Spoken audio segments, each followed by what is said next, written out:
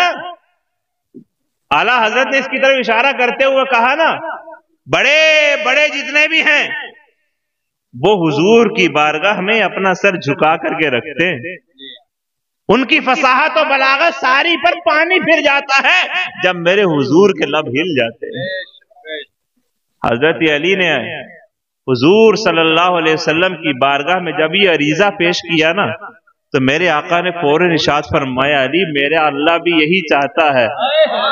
زور سے، ذرا زور سے سبحان اللہ بولے. اے علی میرا رب بھی یہی چاہتا ہے جو تم کہہ رہے ہو. اے علی جاؤ انتظام کرو، فاطمہ کے لیے میں نے تمہیں قبول فرما لیا. بس اتنی بات سنی اور خوشی سے جھوم اٹھے. جو ہی دروازے کے باہر آئے تو چہرے کی رنگت دیکھ کر ابو بکر صدیق نے پہچان لیا اور فرمایا، علی مجھے یہی امید تھی کہ جب تم نبی کی بارگاہ میں جاؤ گے تو کبھی خالی ہاتھ نہیں لوٹو گے اور حضور تمہیں ضرور ضرور عطا فرمائے. اب یہ مشورہ کہنے والے کون تھے؟ ابو بکر صدیق. ساتھ میں کون ہے؟ حضرت عمر. ساتھ میں کون ہے؟ حضرت سعد رضی اللہ عنہ. صحابی ہیں یا نہیں ہیں؟ آپس میں یہ لڑائی ہو رہی ہے نا. بولیے بولیے بولیے. کرسی کی جنگ چل رہی ہے. بلکہ کیا ہو رہا ہے؟ اب میں ایک مثال اور بھی دوں. اچھا مشورہ ہمیشہ دوست ہی دیتا ہے. ذرا دوست سے بول دیجئے. آپ جو ہے نا پوائنٹ کو تو مس کر جاتے ہو، پھر بیچ میں بولتے ہو جیسے زلزلہ آ گیا ہو. ذرا زور سے بول دو. یہ بات کون کر سکتا؟ اچھا مشورہ کون دیتا؟ بولیے. اور کیا ان کی دوستی پر تمہیں شک ہے؟ اگر کوئی کہے کہ میں مولا حسن ہوں، اگر کوئی کہے کہ میں کیا نام ہے، نام بھول گیا میں، اگر کوئی اور بھی کچھ کہے، میں نے اشارہ کر دیا ہے بہرحال آپ سمجھ جائیں گے. کوئی کہے کہ میں فلاں ہوں فلاں ہوں فلاں ہوں، ارے نام حسن ہونے سے حسینی تھوڑی ہو جائے گا. ارے نام حسن ہونے سے حسینی نہیں بنے گا. پہلے تو رگوں میں خون حسینی ہونا چاہیے. اگر ایسا بھی نہیں ہے تو کم سے کم کردار تو حسینی ہونا چاہیے.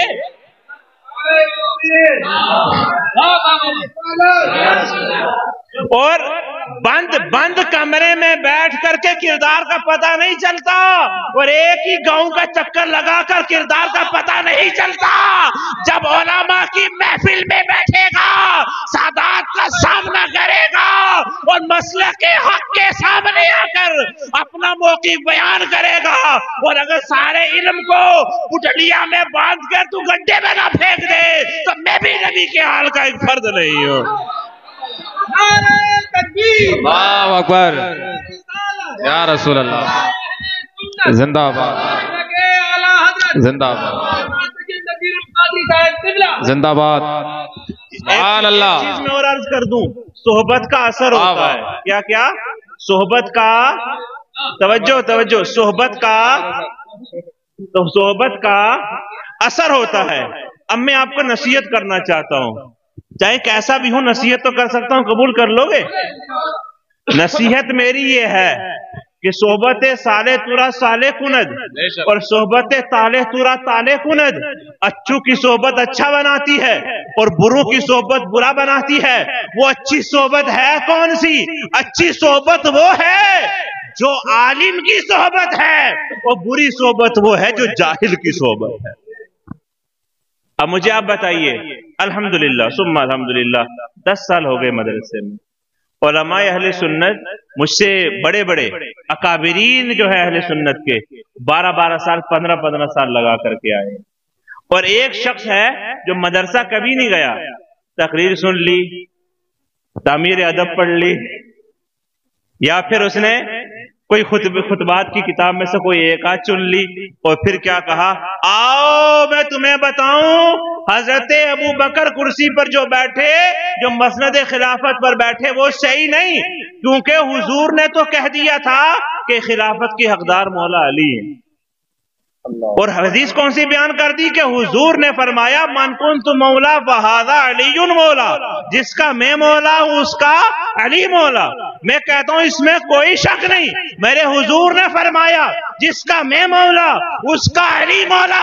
صرف اتنا ہی نہیں، میرے حضور نے یہ بھی فرمایا علی مجھ سے ہے اور میں علی سے ہوں۔ میرے حضور نے یہ بھی فرمایا من سب علی فقد سب علی، جس نے علی کو گالی دی اس نے مجھے گالی دی۔ اور میرے حضور نے تو یہ بھی فرمایا ہے کہ جو علی سے دشمنی رکھتا ہے وہ میرا دشمن ہے، جو علی کا محبوب ہے وہ میرا بھی محبوب ہے۔ اتنا کچھ حضور نے فرمایا ہے، لیکن اس میں کہاں ہے کہ خلافت میں آگے پیچھے ہو گیا۔ اب میں مولا علی سے ہی پوچھتے چلو، کیونکہ گفتگو میں پہلے کہہ چکا ہوں اور میں اپنی بات پر پورا اتروں گا، لمبا نہیں کھینچوں گا، مسجد میں بیٹھے ہیں غلط نہیں ہو، میں گفتگو سمیٹنے کی طرف چل رہا ہوں۔ اب مولا علی سے پوچھتے ہیں، کس سے پوچھتے ہیں توجہ رکھیں آپ۔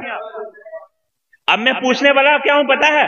پوچھنے والا یہ ہوں کہ علی آپ ہی بتا دو، آپ ہی بتا دو آپ کا نمبر کس نے کاٹا۔ علی آپ ہی بتا دو کہ آپ کا نمبر کاٹا کس نے۔ ابن عساکر نے امام حسن رحمت اللہ رضی اللہ عنہ کے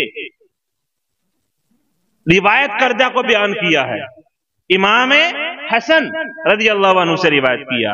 آپ فرماتے ہیں کہ دو لوگ بصرہ میں مولا علی شیر خدا کے پاس آئے اور آ کے کہنے لگے اے علی آپ سے اچھا تو کوئی نہیں بتا سکتا، آپ ہی بتائیے کہ ابو بکر صدیق کو حضور نے خلیفہ بنایا، اور ہم نے یہ سنا ہے کہ اللہ کے پیارے حبیب آپ کو پہلے ہی کہہ کر گئے تھے کہ میرے بعد خلیفہ تم ہو۔ یہی تو جھگڑا ہے، ارے یہی تو سوال ہے، یہی تو آواز آتی ہے، یہی تو تمہیں بہکایا جاتا ہے۔ اب پوچھ کس سے رہے ہم؟ حضرت علی سے۔ نمبر کس کا کاٹا آپ کو بتایا؟ پہلا نمبر بتاتے ہیں نا کس کا؟ حضرت علی کا۔ اور اہل سنت کا عقیدہ کیا ہے؟ پہلا نمبر کس کا؟ بولے بولے بولے، پہلا نمبر کس کا؟ اور کہا کیا جاتا ہے کہ نہیں نہیں ایسا نہیں ہے، بلکہ حضور نے تو کہہ دیا تھا ابو بکر صدیق نہیں بلکہ علی کا نمبر ہے۔ تو انہوں نے آ کر یہی سوال کر دیا حضرت علی آپ ہی بتائیے کہ پہلا نمبر آپ کا تھا لیکن کس نے کاٹا، کیوں کاٹا؟ مولا علی کا جواب سنیے، اگر ایمان والے ہیں تو اس آواز ہلکی نہیں ہوگی، اور اگر اہل سنت والجماعت ہیں تو میرا ساتھ ضرور دیں گے۔ مولا علی شیر خدا ارشاد فرماتے ہیں کہ میں ہی وہ شخص ہوں جس نے سب سے پہلے حضور کے سچا ہونے کی تصدیق کی تھی۔ سب سے پہلے حضور کے وہ کیسے تصدیق کی تھی کہ جب حضور صلی اللہ علیہ وسلم نے تبلیغ نبوت کے لیے سب سے پہلے لوگوں کو بلایا، اور بلانے کے بعد مکہ کے بڑے بڑے کفار و مشرکین تھے اور کہا دعوت کھاؤ۔ دعوت کھلانے کے بعد میرے آقا نے ارشاد فرمایا سنو میں ایک بات پہنچانا چاہتا ہوں کہ اللہ رب العزت نے مجھے اپنا نبی بنا کر بھیجا ہے۔ تو سارے کہنے لگے ہم اس بات کو تسلیم نہیں کرتے، یہاں تک کہ ابو لہب یہ بھی کہہ اٹھا، یہ بھی کہنے لگا کہ بربادی ہو تمہارے لیے، تم نے ہمیں صرف اس لیے بلایا تھا۔ جب سارے کے سارے حضور صلی اللہ علیہ وسلم کو اس طرح کی باتیں کہنے لگے تو مولا علی قد میں چھوٹے تھے، عمر میں کم تھے، لیکن مجمع کے بیچ کھڑے ہو کر کہا یا رسول اللہ، کوئی کہنے والا کچھ بھی کہے علی آپ کے ساتھ ہے، علی آپ کے ساتھ ہے، علی آپ کے ساتھ ہے۔ میں تصدیق کرتا ہوں کہ آپ اللہ کے نبی ہیں، جو آپ کہیں گے میں ماننے تیار۔ سب سے پہلے تصدیق کی، اور مولا علی کیا فرماتے ہیں میں نے سب سے پہلے تصدیق کی ہے، لیکن جو تم کہہ رہے ہو میں یہ جھوٹ اس سچے نبی کی طرف منسوب نہیں کر سکتا، یہ جھوٹ ہے، میں حضور کی طرف منسوب نہیں کر سکتا۔ علی پھر سچ کیا ہے؟ مولا علی فرماتے ہیں اے لوگوں یاد رکھو میرے حضور کو قتل نہیں کیا گیا، میرے حضور یک دنیا سے نہیں گئے، اچانک نہیں وصال فرما گئے، میرے حضور وصال فرمانے سے پہلے بیمار پڑے تھے، بہت لمبا عرصہ حضور بیماری میں مبتلا رہے ہیں، حضور صلی اللہ علیہ وسلم نے بیماری کی حالت میں جب مؤذن نے اذان کہی اور حضور کو نماز کے لیے کہا یا رسول اللہ نماز کے لیے، تو حضور صلی اللہ علیہ وسلم نے کیا ارشاد فرمایا؟ مولا علی فرماتے ہیں میں نے سنا حضور نے 3 بار فرمایا ابو بکر صدیق کو نماز کے لیے کہو، ابو بکر صدیق کو نماز کے لیے کہو، ابو بکر صدیق کو نماز کے لیے کہو۔ کتنی بار فرمایا؟ 3 بار فرمایا۔ مولا علی فرماتے ہیں حضرت ابو بکر صدیق نے نماز پڑھائی اور میرے حضور ملاحظہ فرما رہے تھے، حضور حجرہ عائشہ سے ملاحظہ فرما رہے تھے، اور 3 بار حضور نے فرمایا ابو بکر کو نماز کے لیے کہو۔ مولا علی فرماتے کچھ عرصے بعد حضور کا وصال ہو گیا، اور حضور کے اس کہنے سے ہم سمجھ گئے کہ جب حضور نے مصلی کی ڈیوٹی ابو بکر کو اپنے سامنے دی ہے، اور ہم نے ابو بکر رضی اللہ عنہ کو دنیاوی امور کے لیے بھی اپنا بولے امام چن لیا، بولیے مصلی کا امام حضور نے منتخب کیا، اور دنیاوی امور کے لیے ہم نے بھی۔ اور مولا علی شیر خدا یہ بھی فرماتے ہیں کہ جب حضرت ابو بکر صدیق خلیفہ ہوئے تو کسی آدمی نے کوئی اختلاف نہیں کیا، اور جب کسی نے نہیں کیا اختلاف تو آج 1400 سال بعد 1450 سال بعد یا 1500 سال بعد میں اختلاف کیوں ہوا؟ اختلاف نہیں کیا۔ کیوں نہیں اختلاف کیا؟ جہاں سب صحابہ نے اس پر اپنی رضامندی ظاہر کی تو مولا علی فرماتے میں نے بھی انہیں اپنا تسلیم کر لیا، امام مان لیا۔ اور ابو بکر صدیق، اور یہاں ایک بات اور بھی فرمائی اسی روایت میں، مولا علی فرماتے ہیں اے لوگوں دیکھو تو صحیح ابو بکر تو اس لائق تھے ہی۔ کیا فرمایا؟ وہ اس لائق تھے ہی۔ اور ابو بکر صدیق نے اپنے وصال سے قبل حضرت عمر کو، یہ اسی روایت وہی روایت چل رہی ہے، فرماتے حضرت ابو بکر نے اپنے وصال سے قبل حضرت عمر کو خلیفہ بنایا، اور کسی نے اس وقت بھی سوال نہیں کیا، میں نے بھی ان کی اطاعت کر لی۔ اور پھر فرماتے ہیں ایسے ہی چلتے ہوئے ابو بکر صدیق کے بعد حضرت عمر کے وصال کا جب قریب آیا تو آپ نے فرمایا میں کسی ایسے کو خلیفہ بنا کر کے نہ چلا جاؤں جس کے خلافت میں کوئی کمی ہو جائے اور جواب مجھے دینا پڑے، اس لیے میں ایسے کو خلیفہ نہیں بناؤں گا۔ مولا علی فرماتے ہیں یہاں تک کہ انہوں نے اپنے بیٹوں کو بھی نہیں کہا، اور کہہ دیا کہ جو یہ اکابرین صحابہ مشورہ کر کے منتخب کر لیں گے وہی تمہارا خلیفہ ہے۔ مولا علی فرماتے ہیں پھر سب نے صحابہ نے مل کر کے حضرت عثمان غنی رضی اللہ تعالی عنہ کو اپنا خلیفہ بنا لیا۔ آپ سن رہے ہیں یا نہیں سن رہے ہیں؟ سمجھ بھی رہے ہیں یا نہیں سمجھ رہے ہیں؟ کیا بات ہو رہی ہے کہ حضرت علی خود فرما رہے ہیں کہ پہلے ابو بکر صدیق کو منتخب کرنے کا سلسلہ رہا، پھر حضرت عمر، پھر عثمان غنی، میں نے تینوں کو قبول کیا اور تینوں کی مشاورت کی۔ اس روایت میں مولا علی کا یہ جملہ اور یہ روایت مکمل۔ آپ ارشاد فرماتے ہیں لوگوں سنو، اگر حضور نے مجھے فرمایا ہوتا کہ میرے بعد اے علی تم خلیفہ ہو تو یاد رکھو میں کسی بھی قیمت پر ان تینوں کو خلافت کی مسند پر کھڑا نہیں ہونے دیتا، میں کھڑا ہی نہیں ہونے دیتا۔ میں خود کھڑا ہوتا اگر حضور نے مجھے کہا ہوتا، لیکن حضور کی طرف یہ جھوٹ منسوب کر کے میں خلافت پر نہیں بیٹھنے دیتا۔ اور آج پھر یہ معاملہ کس لیے پیش آیا؟ وہ آئیں گے صرف 2-3 لڈو چھوڑیں گے، جو 2-3 ٹوفی چھوڑیں گے کہ اسے چوسو، اور سنی کہتا ہاں یار وہ تو ہے، میرا بھی دماغ ایسے ہی کام کر دیا۔ میرے بھائی دماغ سے کام کہاں ہوتا ہے؟ یہ بات تو علم کی ہے، یہ بات تو علم کی ہے۔ اگر وہ کہتا ہے اس لولی پاپ کو چوس لے اور جو میں کہتا ہوں وہ ٹھیک ہے، تو اسے کر یہ ٹوفی تجھے مبارک، میں پہلے عالم سے جا کر لکھی ہوئی بات دیکھوں گا، اور جب مانوں گا کہ ہم سنی ہیں، سنی گھر میں پیدا ہوئے، آج اپنا عقیدہ کیوں بدلوں گا؟ اور وہ بھی تیرے کہنے پر۔ اب لفظ کی وہ اشارہ سمجھا، وہ بھی تیرے کہنے پر کیوں چھوڑوں گا؟ الحمدللہ میرے باپ سنی تھے، میرا دادا سنی تھے، میرے پردادا 3 پشتوں کا تو میں پکا ہی جانتا ہوں،